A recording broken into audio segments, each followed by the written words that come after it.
السلام عليكم ورحمة الله وبركاته. أصحابتي وأدين سلامية وولاشيني مع نورة اسكو بدا الشي نعيمة إستار. هاتي وحكة بين نعيمة إستار أنا كشو كرايا إن شاء الله مركبة كاس أصحابتا وحانا إذن ليها قعمة فرنكسو دوادا ميلول بقى جوكتان. welcome بإذن leeyahay maasha allah tabaaraka allah. haddii aniga bisadaydi baan ahay maasha allah. askar askar askar marka waa ka aniga bisadeydaan nahay alxamdulilah. xalayta waa kaa soo geliyey qoraalka youtube-ka meesha maaragta qoraaladan kusoo qoray subaxii baan soo gelayaaba eri beri subaxii wax iga yaabiya ayaa jiro waxaasaana rabaa inaan ka hadlo insha allah. marka asxaabta waxaana idin leeyahay gacmo furan kusoo dhawaada meel walba aad joogtaan. waa walaashiin nacima star oo ku magac dheer nimca nuura. marka waxaa idin leeyahay soo dhawaada. waxaan rabaa maanta inaan ka hadlo arrin iga yaabiyo oo dad badan ay fahmi laayihiin macnaha aad u fara badan ummadda ilaahay addoommada ilaahay oo dhan baan ka hadlayaa. qaar wayba fahansan yihiin qaar lama fahansana. waxa weeyaan arrinka iyadaa yacni dembiyo waaweyn aan galayno oo dadka khaasatan muslimiinta ilaahay uga digay caalamka ku nool siiba soomaalida oo uga digay ma aragtay dembiyo aad waaweyn ayagana ay yaraysanayaan. dembiga muxuu yaa talow idinka warrami doonaa dembigaas waxa uu yahay. marka insha allahu tacaala waa idin sheegayaa dembiyada ay soomaalidana yaraysanayaan ee haddana muxuu ahaa dembi weyn uu yahay maalinta qiyaamana la cafinaynin. ay dumarka siiba dumarka iyo ragga aad bay ugu tartamaan tartan bay ugu jiraan. ragga laakiin waagoodii hore way ka xishoon jireen waxaas oo macnaha way iskala weynayeen. laakiin ragga maanta jooga naagaha ayagaa ka daran. markaad fiiriso waxaas dhib waa naag, waayo qaabka u dhaqmayaanaysa u yaalaan iyo waxa ay warka ay daldalayaan waxa ay qabtaan bay laayihiin. waa nimanka ilaahay adduunka ilaahay waxaa fiican ninka ragga inuu sharaf leeyahay inuusa ma aragtay naag iska dhigan oo isku ekaysiin oo dhaqankeeda qaadan. macnaha ma ahan kama hadlaya yacni labiska qaab dhaqameedka. waxaad arki nin xam badan oo gudiro fadhiya ama guriga ha joogo sidii dumarka u hadlaya dumarkii maanta dhan buu daldalmayaa.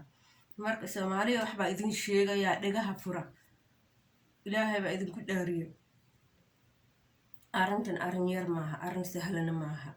aakhiri zamaan baa ku jirnaa, waxba maahan. qof walba waa u xor adduunyada wuxuu rabuu sameynayaa meeshuu rabuu gelayaa. waxa weeye arrinka aan ka hadlayo dulmiga qofka walaalka aad dulminayso. qof walaalka hadduu ku aamino ha dulminin. qof walaalka hadduu xoolo kuugu aamino ha ka hagran xoolihiisa sii. qof walaalka hadduu ma aragtay qalbiyan kuu aamino ha xasdin, ha dulminin, ha qayaanin, ha dhagrin. marka soomaalida maanta joogta waxay ku badan yihiin ama business lahow ama ma aragtay dowladda ku jira warafer waxa rabti ahow ama qof caadiyan ahow. qofka bini-aadamka hadduu wax kuu sheegto sirihiisana kuu sheega afkaaga waa ku ammaan. waa inaad afkaaga ilaaliso ood xifdiso ammaanada uu kuu dhiibto qofka. midda xigtana waxa weeye oo horta saddex arrin baa la yaraysanayaa. mid waa mid qof walaalka oo dhibaato haystay oo islaha maanta aleelahay qofkan baad ku nafisaysaa oo macnaha muxuuha qofkan baad maaragtay ku nasiibsanaysaayo dhibkaagii rafaadkaagii waxaagii baad u sheegaysaa. kaba soo qaad sirahaaga oo dhan ama dhibaato ku haysa waxaad leedahay qofkan baa kula xallin doona odu aragta inuu qofkan walaalkaa yaha kula xallin karo. marka adigiina waxaad dhahaysa ma aniga maana hablaaya maya ha ka yaabin inaan wax kaa sheego ama aan meel aado ha ka yaabin.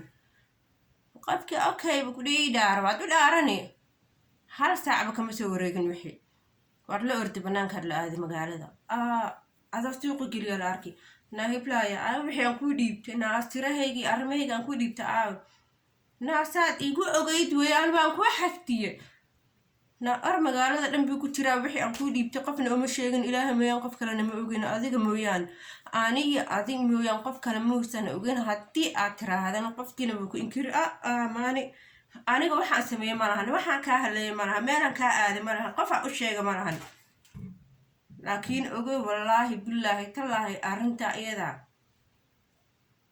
adi wax fudud ba kula taha laakiin maalinta qiyaame qof walaalka oo arrin kugu aaminay oo ku dhahay ha sheegin ama ku dhahay maaragtay saasaa jirto maxaa sameeyaa yacni asaga ku saabsan ama qof kale uu ka sheega ku dhahay walaalo qofkaasa waxaa saas ah ka waran inaad qofkii kale arrinkii usii sheegtana maaha ama arrinkiisa afaafiso kaana aaqara laguma cafinayo ilaa aa qofkaas aad cafis weydiisato oo dadka aa ku tiraada waxaas waxba kama jiraan ilaa qofkii arrinkan siraha kuu dhiibta aad heedha ka faafisay cafis weydiisato wallaahi alcadiim laguma cafinayo ilaahay si kasta aad ugu toobadkeento kuma cafinayo waayo waxna waa toobadkeen oo gooni ah waxna waa dembi aa ka gasho qofka walaalka maalinta qiyaamana waa lagu haystaa arrinka labaadna